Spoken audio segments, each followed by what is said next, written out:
Welcome to Moon Monkey. On this episode, we're going to talk about The Favourite, directed by Yorgos Lanthimos. So this film's been receiving a lot of praise from all directions, and recently receiving a lot of nominations at certain award ceremonies. The plot follows the court of Queen Anne, who's played by Olivia Coleman, and her main advisor, Rachael Weiss, who's playing Lady Sarah. Her advisor is Lady Sarah, played by Rachael Weiss. And they sort of have this relationship, which is a little odd. Essentially, Lady Sarah is just sort of telling the Queen what to do. The Queen's pretty sickly and unable to rule, and you get the feeling that Lady Sarah is the true power behind the throne. Anyway, the beginning of the film, a girl called Abigail, played by Emma Stone, turns up. And from that point on, there's essentially a power struggle between Abigail and Lady Sarah for who's going to be the Queen's favourite, as the title suggests. Well, to begin with, though, like, Abigail, who's Sarah's cousin. Yeah. And that's the reason she manages to get into the palace in the first place, is because of her relationship to Sarah. She essentially turns up looking for a job and sort of worms her way up towards... But she's covered in shit, and Yeah. she says, yeah, you can stay, but you're put down with all the other people in the scullery. And she's sleeping with all the servants, and she looks like she's not got hope of ever really getting out of there. Yeah, so she sort of rises up. I think, like, for anyone who knows the Gormenghast novels, it's very much the Steerpike trajectory from kitchen porter up to the higher echelons of sort of the power structure. I feel like the Steerpike trajectory would make a fantastic movie. Yeah, it would make a great title for a movie. It would. It just needs the script. But it's that kind of thing, and the film's very much based on sort of power plays and power struggles and hierarchy. Other great performances, Nicholas Hoult, who plays the leader of the Whig Party? No, I think he's a Tory. Oh, he's the leader of the Tory Party, who are in opposition, and then you have the leader of the Whig Party, and they're essentially struggling over what to do with relation to the French war, whether to send more troops or not send troops, or raise taxes on the population for the Queen Anne's war. And Queen Anne is essentially in the middle, doesn't know what to do, and these two guys are sort of pulling her both directions. Really, and Rachel Weisz is pulling one direction, Abigail's pulling another direction. Really, like all the male characters and the politicians are essentially pulling no strings because they have no power. It's all to do with really Queen Anne and Sarah and Abigail. Yeah. And Sarah and Abigail want the war for their own reasons, or want to leave the war for their own reasons, and they're being encouraged by the parliamentarians, but really the parliamentarians have no power, and it's just... Well, they rely on the Queen's giving her say-so for whatever they want to do. They can't decide it. Yeah, but that's what I mean, like, the whole movie, like, the guys have no power, and it's all about... So it's sort of an investigation of, like, where does true power lie, and sort of this idea of soft power, I suppose, in terms of, like, Lady Sarah's relationship with the Queen is sort of a form of soft power. She's essentially just, like, has such a relationship that she can steer her towards certain things that may be beneficial to her. Yorgos Lanthimos, I think we've really enjoyed all his other films. And although he didn't write this one, his style is sort of, you can see it there in some of the weirder aspects. There's some things, although it's a period costume drama, they include some elements such as sort of the weird dancing, like camera angles, and even some of the stuff that goes on in the movie, which is not the kind of thing you would usually find in a courtly drama. It's definitely got like a weird twist to it. Yeah, and the same thing with the script. The script by Deborah Davis and Tony McNamara, again, like, just has elements and language which you don't necessarily hear in regular dramas. Yeah, it's not very high on its verbiage. It keeps it quite. You can follow it.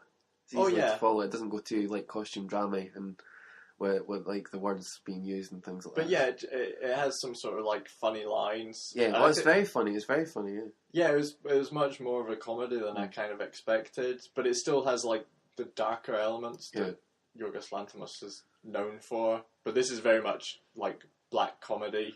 But there's also like going throughout it, what maybe has got all these nominations and stuff like that for Olivia Coleman, and is the tragedy of it, and like what she's going through and the pain she's going through with like the loss of her children, and you know, our loneliness in the palace, you know, not really having anybody, and you know, her relationship with Rachel Weiss, who becomes like her, not only like the kind of like de facto leader, but she's like a confidant and a friend, and you know they share a bed, and it's the struggle between those Emma Stone. But throughout, I felt like you're never like quite sure like what characters are thinking or what's going on, like behind the scenes, and the thing is, it keeps you on the edge of your seat 'cause you're not sure which way everyone's going to go, and like you're not sure whether people have been genuine or false or not, or what their motivations are. But yeah, the three main actresses in it, just exceptional performances, and I think that's what's garnered a lot of praise in the film as well. Like all three of them are up for awards and do a great job with the characters. The other thing I should mention is like the cinematography in the film was amazing. Sort of the candlelight and the great palaces, and I felt like the way it was set, mostly I think it's all set like in or around the same palace environment. Yeah. And it was sort of like these big rooms with all their decorations and furniture really gave you a sense of the opulence of that period. And I suppose in a sense it was sort of the distinction between the kitchen staff and the queens, again showing you like the hierarchy and the struggle. And there's probably like subtextual messages about sort of the power relationships between different, and the class system in England, which is sort of a lot of people see that as a uniquely British or European thing with the royalty and the serfs. I mean, it still felt like it had a message for today as well. I didn't feel like it was all about the 18th century or whatever it was.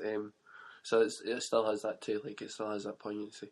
Yeah, that's the thing. Like a lot of the themes in it were timeless, especially with the relationships with the main characters, and these archetypes and these types of people are sort of things that will resonate with everyone. But there is that kind of current going through it about it just being like slightly ridiculous, and you know, in this big like place of power inside behind its walls, it's just completely strange. And, a little bit anarchic, ridiculous. With like you've got like the weird angles and the weird lenses, and you know, I don't know if it's like a fisheye or whatever, but like that kind of stuff. And there's like people, foppish men walking around just being ridiculous. Yeah, it's like things are just slightly off kilter. Yeah. And then occasionally it would just break into like sort of surrealism with where they're throwing fruit at a guy. Yeah.